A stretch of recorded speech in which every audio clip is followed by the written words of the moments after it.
Jake Miller sat on the old wooden fence behind his house in Cedar Falls, Nebraska, throwing rocks at the rusty water tower in the distance. He was 12 years old and angry at the whole world.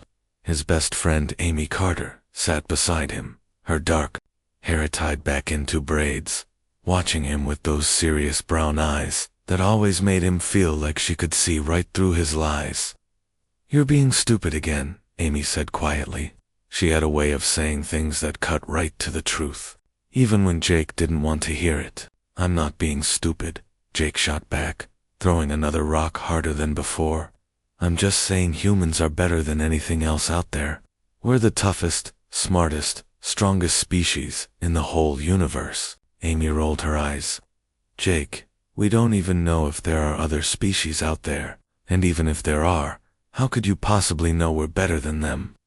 Jake jumped down from the fence and turned to face her. His face was red with frustration, the way it always got when adults told him his dreams were impossible. "Because I just know, okay? Humans can do anything. We built cities and rockets and computers. We went to the moon. We're going to go to other planets too. And when we meet aliens, they're going to see how amazing we are." "What if the aliens are bigger than us?" Amy asked, sliding down from the fence to stand in front of him. "What if they're smarter? What if they have better technology?" "They won't be," Jake said firmly. "And even if they are, it won't matter. Humans never give up. We fight harder than anyone else. We're brave and we're tough, and we always find a way to win." Amy crossed her arms and stared at him. "You don't know that." "Yes, I do," Jake insisted. "When I grow up, I'm going to be a space captain. I'm going to explore the whole galaxy and meet aliens and show them how strong humans are. And you'll see I was right all along." Amy was quiet for a long moment, thinking the way she always did before she said something important. The summer afternoon was hot and still, with only the sound of crickets and the distant hum of traffic from the main road. Finally, she looked up at Jake with that serious expression that meant she was about to make one of her promises. "Fine, Jake Miller," she said slowly. "But if you're wrong, and we meet aliens who are stronger than us, I make a vow, right here and now. I'll be the one to show them just how wrong you are about humanity." Jake stared at her. "What do you mean?" "I mean, if aliens are better than humans, I'll prove it. I'll study them and learn about them and show everyone that you are wrong too. Think humans are the best at everything." Jake felt his anger flare up again. "That's not going to happen, because I'm not wrong." "Then you shouldn't be worried about my vow," Amy said calmly. They stood there glaring at each other for a moment, and then Jake stuck out his hand. "Deal. But when I'm right, you have to admit it in front of everyone." Amy shook his hand firmly. "And when you're wrong, I'll make sure the whole universe knows it."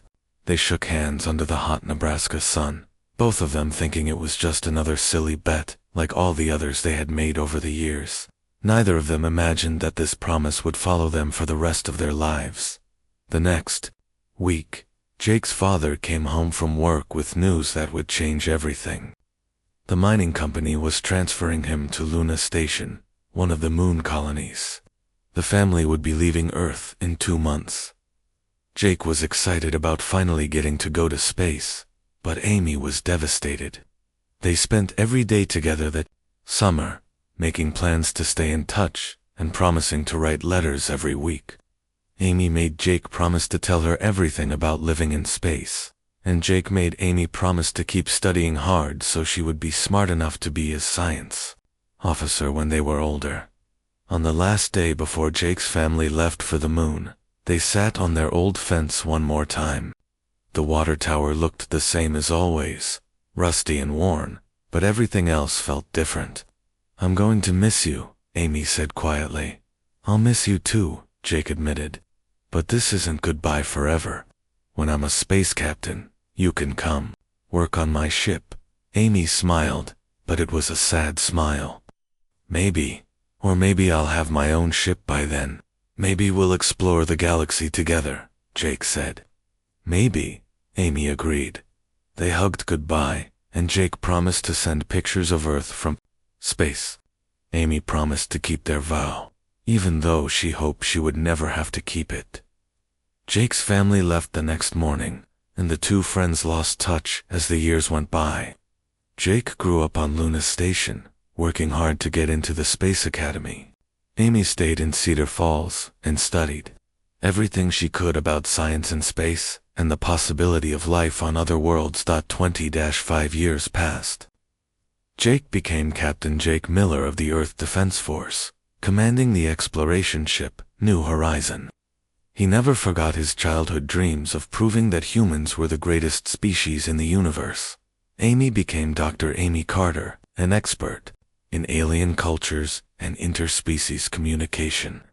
She never forgot the vow she had made to a 12-year-old boy under the Nebraska sun. Neither of them knew that their childhood promise was about to become the most important thing in human history. Captain Jake Miller stood on the bridge of the New Horizon, staring at the massive alien ship that had just appeared on their screens. After 25 years of exploring empty space, humanity had finally made contact with another intelligent species. Jake felt his heart racing with excitement and fear. "Sir, they're sending us a message," said Lieutenant Sam Rodriguez from the communications station. Sam was Jake's second in command, a calm and steady officer who had served with Jake for 5 years. "Put it on screen," Jake ordered. The main display flickered and showed a creature that looked like a giant lizard standing upright. Its scales were dark green and black, and its yellow eyes seemed to glow with anger. When it spoke, its voice was deep and harsh. "I am War Chief Vexter of the Kethfer Empire," the alien said. "You are in our territory, humans. Your species is unknown to us, but you appear weak and primitive. State your business here, or be destroyed." Jake felt his old childhood anger rising up inside him. This alien was talking to humanity like they were nothing special, just another weak species to be pushed around. Everything Jake had believed since he was 12 years old was being challenged by this arrogant lizard creature. "This is Captain Jake Miller of the Earth Defense Force," Jake replied, trying to keep his voice steady. "We come in peace, seeking friendship and trade with other intelligent species." The alien leader laughed, a sound like rocks grinding together. "Friendship, trade. Your pathetic little ship could not even damage our hull if you tried. We have conquered dozens of species stronger than yours. What could humans possibly offer the mighty Kethfer?" Behind Jake, Chief Engineer Lisa Wang whispered urgently, "Sir, their weapons are charging. We should leave now." But Jake couldn't back down. Everything he had dreamed about since childhood was happening right now, and he wouldn't let this alien bully think humans were weak. "We offer our friendship," Jake said firmly. "But if you choose to be our enemy, you'll learn that humans are tougher than we look." War Chief Vextar's eyes narrowed. Brave words from such a small creature. "Very well, human. We will show you why the Kethfer ruled this sector of space." The alien ship opened fire without warning. Energy beams struck the New Horizon's shields, causing the whole ship to shake violently. Sparks flew from control panels as Jake's crew fought to keep their ship intact. "Return fire," Jake shouted. The New Horizon's weapons hit the Kethfer ship, but the alien vessel barely seemed to notice. Their technology was far more advanced than anything humanity had built. "Shields at 30% and falling." Lisa called out. Jake knew they couldn't win this fight, but he refused to surrender. "Full power to engines. Get us out of here." As the New Horizon limped away from the battle, Jake opened a communication channel to the Kethfer ship one last time. "This isn't over, Vexter. Humanity will never bow to bullies like you." The alien leader's laughter followed them as they escaped into hyperspace. News of the encounter spread quickly through the galaxy's communication networks. Within days, every major alien civilization knew about the new species called humans and their foolish defiance of the powerful Kethfer Empire. Most alien species dismissed humans as brave but stupid. The Kethber were known throughout the galaxy as ruthless conquerors who had enslaved or destroyed hundreds of worlds. No species had ever challenged them and survived for long. On the Kethber homeworld of Kethbers, Dr. Amy Carter sat in her small office reading the reports of the encounter with growing horror. She had spent the last 10 years working as a translator and cultural expert for various alien governments, learning their languages and customs. It was dangerous work for a human, but Amy's brilliant mind and careful nature had earned her respect among several peaceful alien species. When she saw the name Captain Jake Miller in the report, Amy's blood ran cold. She remembered the stubborn 12-year-old boy who had insisted humans were the toughest species in the universe. Now, his childhood boasts had put all of humanity in terrible danger. Amy had been living among the Kethver for 2 years, studying their culture and military strategies. She knew things about them that no other human knew. The Kethver weren't just planning to attack Earth in revenge for Jake's insult. They were spreading word to other alien empires that humans were a dangerous and unpredictable species that threatened galactic stability. Within weeks, the Kethver had convinced 3 other major alien powers to join them in a coalition against humanity. They painted humans as violent primitives who would attack anyone they met and needed to be stopped before they became a real threat. Amy worked frantically to gather intelligence about the growing alliance. She used her position as a cultural advisor to access Kethver military databases and communication networks. What she learned terrified her. The aliens weren't just planning to defeat Earth's military.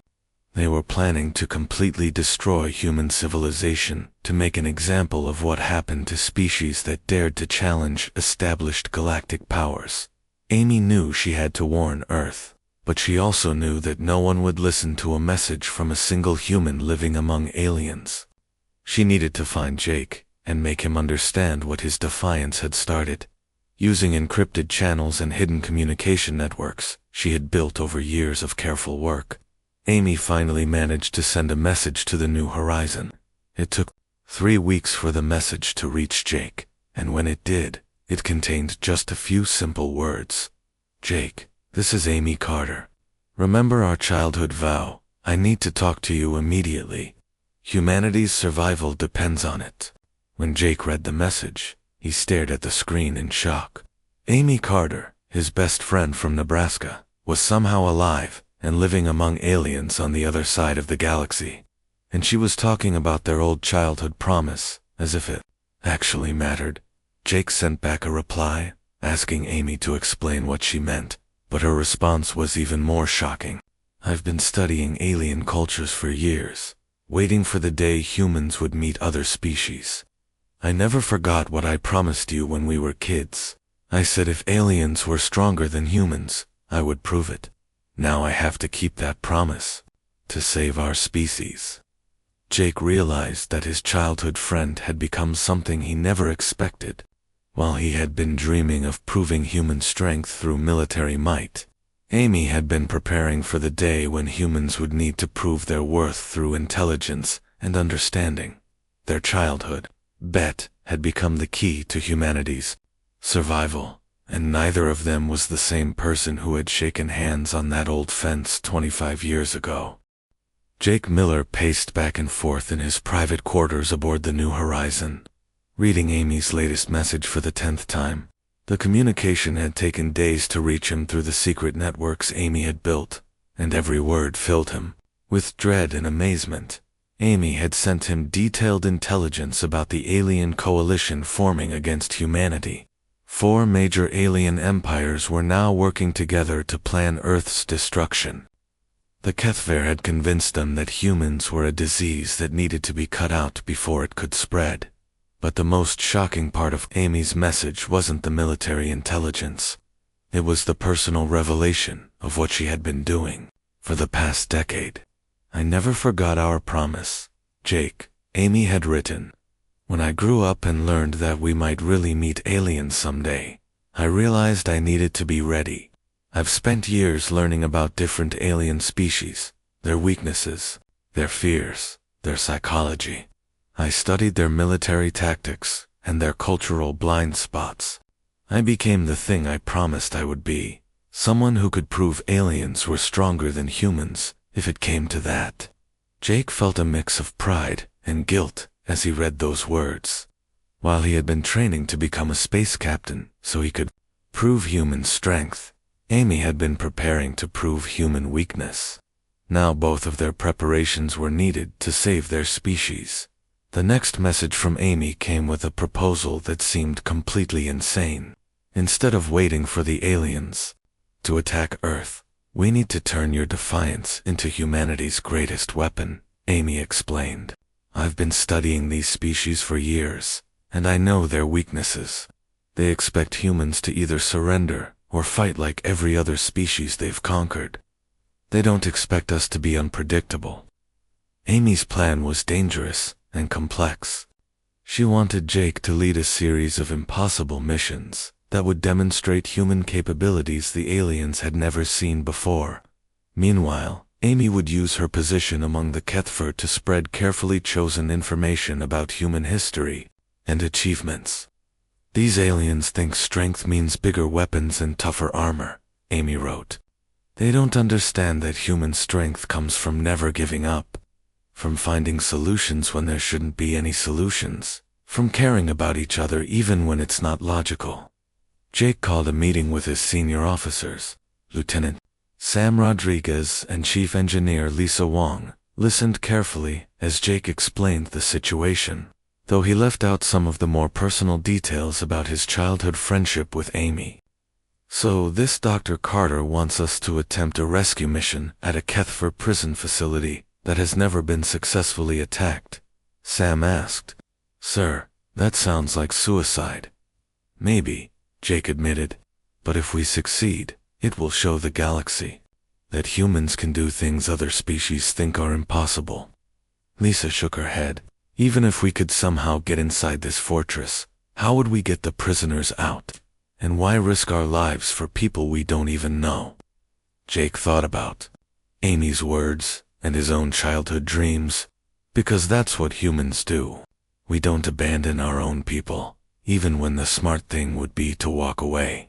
The target Amy had chosen was a Kethver fortress, moon called Vorthak. It held prisoners from dozens of different species, including 53 humans who had been captured during exploration missions over the past 5 years. No one had ever successfully broken prisoners out of Vorthok, because it was considered absolutely impossible. Amy sent Jake detailed plans of the fortress, information about guard schedules, and most importantly, psychological profiles of the Kethver commanders. She had spent months studying their behavior patterns, and had found weaknesses that no other species had ever thought to exploit. Kethver society is based on rigid hierarchy and personal honor, Amy explained in her message.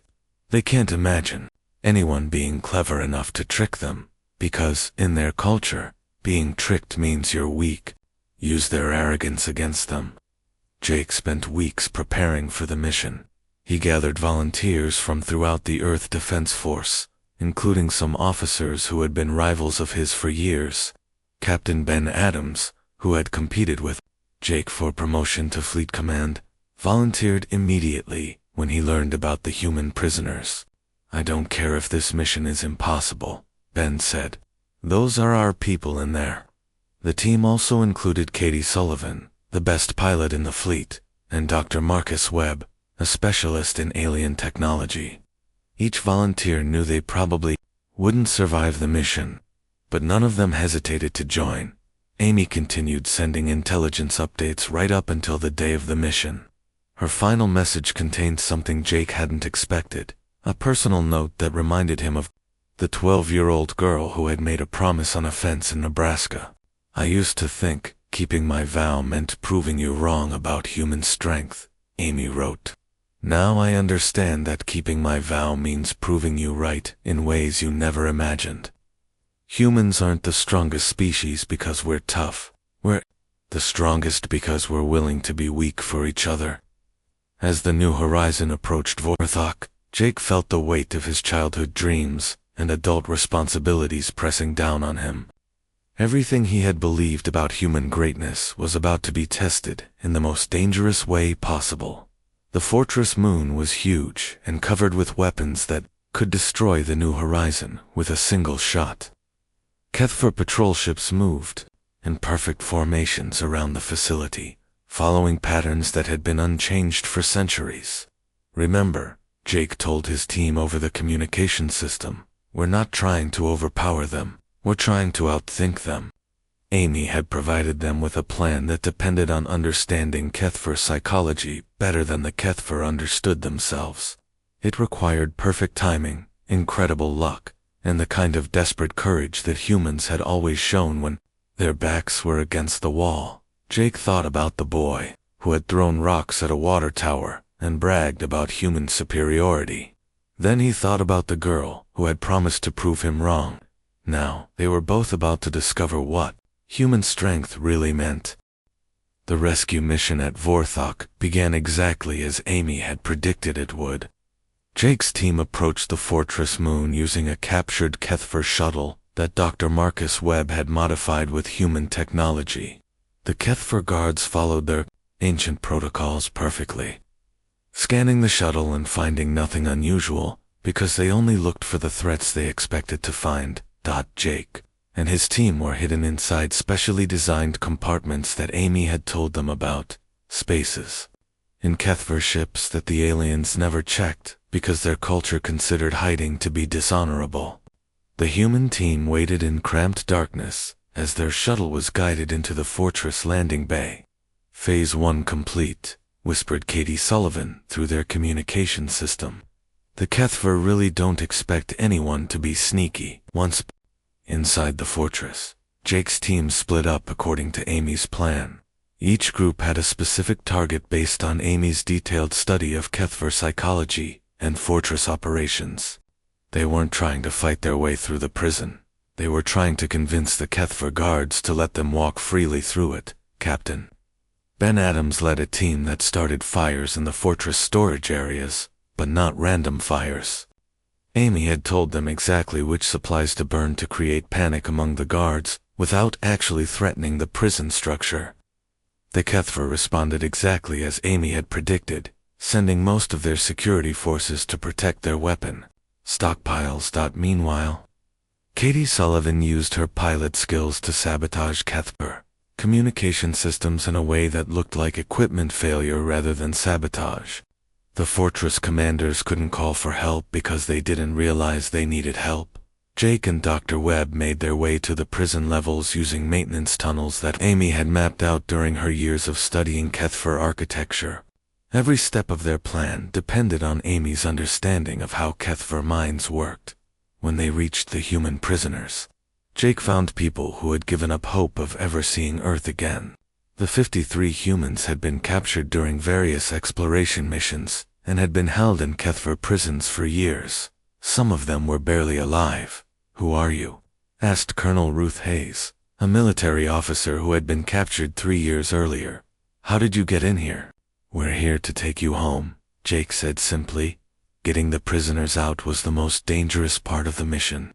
Many of them were too weak to walk, and moving 53 people through a heavily guarded fortress seemed impossible. But Amy had anticipated this problem too. Her plan called for psychological warfare, designed specifically to exploit HFY cultural weaknesses. Jake's team began broadcasting human music and art throughout the fortress communication system, along with recordings of human voices speaking in peaceful, friendly tones. The effect on the HFY guards was exactly what Amy had predicted. The aliens had never encountered a species that responded to capture and imprisonment by expressing hope and creativity instead of rage and despair. The human voices singing songs and reciting poetry confused and disturbed the guards in ways that weapons never could, while the HFY struggled to understand what they were hearing. Jake's teams moved the prisoners through corridors that were temporarily unguarded. The guards were too distracted by the strange human broadcasts to pay attention to their normal duties. "This is insane," Colonel Hayes whispered as they made their way toward the landing bay. "How did you know this would work?" A friend of mine spent years learning how these aliens think, Jake explained. She understands them better than they understand themselves. The final escape required split-second timing and incredible teamwork. Jake's teams had to get all 53 prisoners aboard their shuttle, while Amy's psychological warfare kept the guards confused and disorganized. Katie Sullivan kept their escape route clear by causing more equipment failures that looked like accidents as their shuttle launched from Vorthok. Jake watched the fortress shrinking behind them and realized they had just accomplished something no species in galactic history had ever done. They had broken prisoners out of the most secure Cathar facility through pure intelligence and understanding of alien psychology. But the real impact of their mission began when Amy started broadcasting the story across the galaxy. Amy had arranged 4 hidden cameras to record the entire rescue mission. She sent the footage to her contacts among peaceful alien species, along with carefully written explanations of what the galaxy had just witnessed. The recording showed humans risking their lives to save people they had never met. It showed them using creativity and intelligence instead of violence to solve an impossible problem. Most importantly, it showed them treating their enemies with dignity, even while outsmarting them. Within days, the footage was being discussed in alien governments across the galaxy. Species that had dismissed humans as primitive warriors began to see them as something entirely different. The Xanthari, a peaceful species known for their philosophical wisdom, sent a message to Earth, requesting diplomatic contact. "We have studied the human rescue at Vorthok," their message said. "Your species demonstrates qualities we have never seen before. We wish to learn more about your ways." The Felgorians, a merchant empire that controlled trade routes throughout 3 star systems, offered to establish trade agreements with humanity.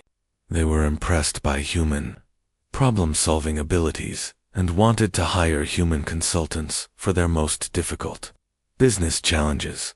Even some of the species that had joined the anti-human coalition began to question their alliance with the Kethver.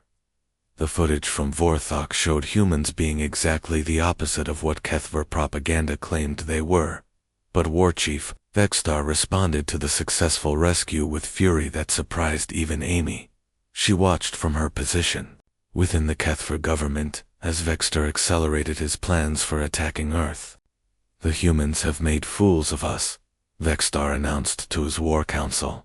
"This insult cannot be tolerated. We will destroy their homeworld and make an example of them that will be remembered for 1,000 years. Amy sent an urgent message to Jake warning him that the Kethver assault fleet would reach Earth in less than 2 months. The rescue mission had bought humanity respect among some alien species, but it had also made their most dangerous enemy desperate to destroy them quickly. Jake realized that all their victories would mean nothing if Earth fell to the Kethver assault. He made the hardest decision of his military career, choosing to take the fight directly to the Kethver homeworld instead of defending Earth. Amy's final message to Jake contained coordinates for secret meeting points on Kethos and a promise that 25 years in the making. "I'm ready to complete our childhood vow," Amy wrote. "But first, we need to finish what we started together." Jake Miller stood on the bridge of the New Horizon as it approached the Kethver homeworld of Kethos, leading a fleet that would have been impossible to imagine just months earlier. Ships from 6 different alien species flew alongside human vessels, all united by Amy's careful diplomatic work and the reputation humans had earned through their impossible rescue mission. The Xanthari had provided advanced shield technology that could protect human ships from Kethver weapons. The Felgorians had contributed stealth systems that made the entire fleet nearly invisible to enemy sensors.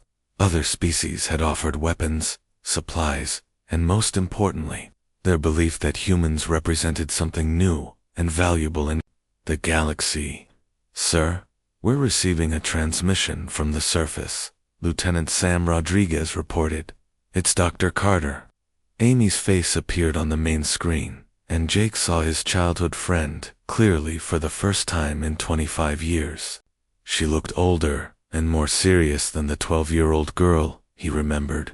But her eyes still held that same determined intelligence that had made her promise to prove him wrong so long ago. "Hello, Jake," Amy said with a small smile. "Ready to finish our childhood bet?" "I never thought it would end like this," Jake replied. "With us working together to save humanity." "Neither did I," Amy admitted. "But I've learned a lot about what human strength really means since we were kids." Amy had spent the past weeks sabotaging Kethver defenses from the inside, while building a network of alien allies who were ready to support humanity's desperate attack. Her position as a cultural advisor had given her access to military systems and communication networks that she had been quietly compromising for months. The battle for Katos began when Amy simultaneously disabled the planet's early warning systems and broadcast a message to every Kethver citizen explaining why the human fleet had come to their homeworld. "We are not here as conquerors," Amy's message said in perfect Kethver language. "We are here to stop your leaders from destroying innocent people. Humans do not seek to rule over others. We seek to protect those who cannot protect themselves." The message was accompanied by footage from the Vorthok rescue mission and recordings of human art, music, and literature that Amy had been secretly distributing among Kethver civilians for months. Many Kethver had never seen anything like human creativity and compassion before. Warchief Vexstar launched his orbital defense platforms against Jake's fleet, but the combined human-alien technology proved more effective than anyone had expected. Human unpredictability combined with alien advanced technology created tactical possibilities that no Kethver commander could anticipate. Captain Ben Adams led a squadron of human fighters in an attack pattern that confused Kethver defenders, because it seemed to ignore basic military logic. The humans flew directly into enemy fire zones, but they did it in ways that protected each other rather than themselves. Kethver weapons were designed to stop individual ships trying to save themselves, not groups of ships working together to save each other. Katie Sullivan piloted a modified Xenthari scout ship through the Kethver defense grid using flying techniques that no alien species had ever developed. Her human intuition and creativity allowed her to find gaps in enemy formations that computer analysis said didn't exist. While the space battle raged above Kethos, Amy worked frantically to prevent Vexstar from launching a final desperate attack on Earth. She had discovered that the Kethver had built a massive weapon designed to destroy entire planets, and Vexstar was preparing to use it on humanity's homeworld. Rather than accept defeat, Amy made her way through the chaos of the Kethver command center, using her years of study to blend in with the panicking alien staff. Her human appearance and perfect language skills allowed her to move freely through areas where any other species would have been immediately captured. She reached the planetary weapon control room just as Vexstar was entering the final activation codes. The war chief turned to face her as she entered, his yellow eyes filled with rage and desperation. "The human spy," Vexstar hissed. "You think your pathetic species can defeat the mighty Kethver? I will destroy your homeworld and make you watch as your entire civilization burns." "You're wrong about humans," Amy said calmly, moving closer to the weapon controls. "We're not the toughest species in the galaxy. We're something much more dangerous than that." Vexstar laughed bitterly. "What could be more dangerous than being the strongest?"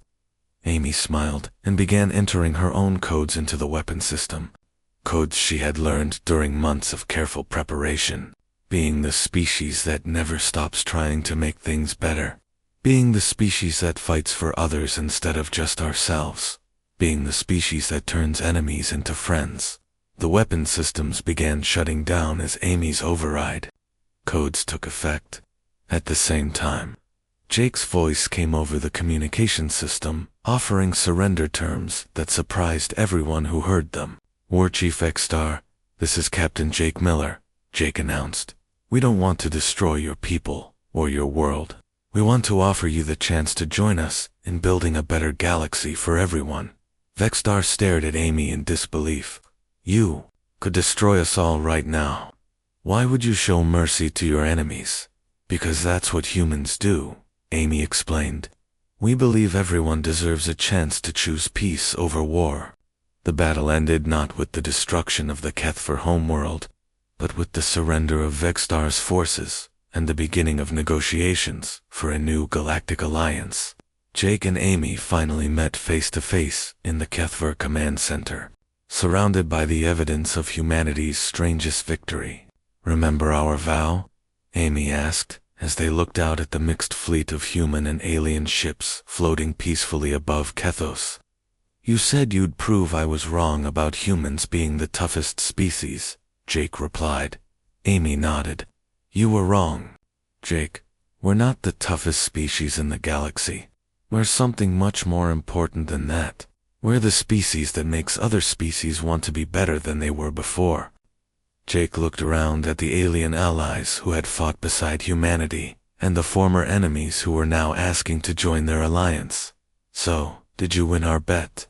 Amy smiled the same mischievous smile she had worn as a 12-year-old girl, making impossible promises. We both won, Jake. You proved that humans are special, and I proved that we're special for reasons you never imagined when we were kids. In the months that followed, humanity took its place as a major power in the galactic community, not as conquerors, but as the species other civilizations turned to when facing impossible problems. Jake became an admiral in the new Galactic Defense Force, while Amy became humanity's first ambassador to the Interspecies Council. They often met to plan humanity's next adventures among the stars, and Amy always joked that she hoped Jake's next childhood boast wouldn't take quite so long to prove right. But both of them knew that the most important thing they had learned was that being right wasn't as important as being willing to grow and change and help others do the same. The little girl who had promised to prove humans wrong and the little boy who had insisted humans were the best had both discovered that the truth was more complicated and more wonderful than either of them had imagined sitting on that old fence in Nebraska all those years ago.